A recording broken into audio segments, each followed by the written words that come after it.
timing of the spark is normally set at idle speeds by positioning the distributor body in relation to its rotating cam. The timing is set on number 1 cylinder, and the contacts are operated in turn by each cam lobe to provide the same timing point for succeeding cylinders in the firing order. This initial setting before TDC allows time for maximum pressure in the cylinder to be developed just as the piston is descending on the power stroke.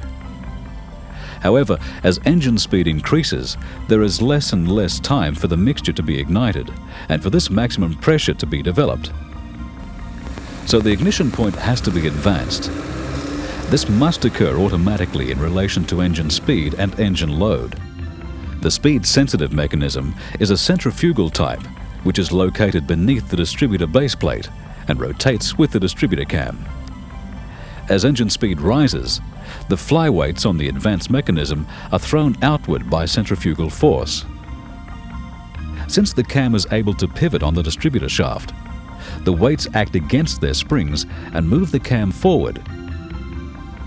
Under these conditions, the quantity of mixture entering the cylinder is reduced and the air-fuel ratio is set for maximum economy on a lean setting. This type of mixture burns more slowly and therefore must be ignited earlier in the cycle to derive maximum benefit from the fuel.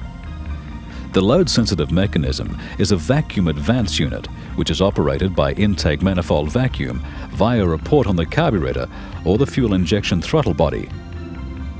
The port is connected by a vacuum line to a sealed chamber on one side of a spring-loaded diaphragm. A mechanical link on the other side connects the diaphragm to the distributor base plate. The base plate is movable and can be rotated in relation to the distributor body in the opposite direction to the distributor cam rotation. The port in the throttle body is above the throttle plate when the engine is idling and no vacuum can reach the advance unit. However, at light throttle openings, the vacuum port is exposed and manifold vacuum is transmitted to the sealed chamber. The diaphragm moves against the spring to rotate the base plate, and since the base plate carries the contact breaker, the contacts meet the distributor cam earlier in rotation, advancing the spark.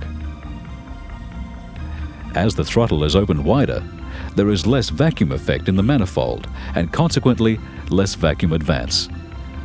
At wide open throttle openings, there will be no vacuum advance at all, and ignition advance will be determined solely by the speed-sensitive mechanism.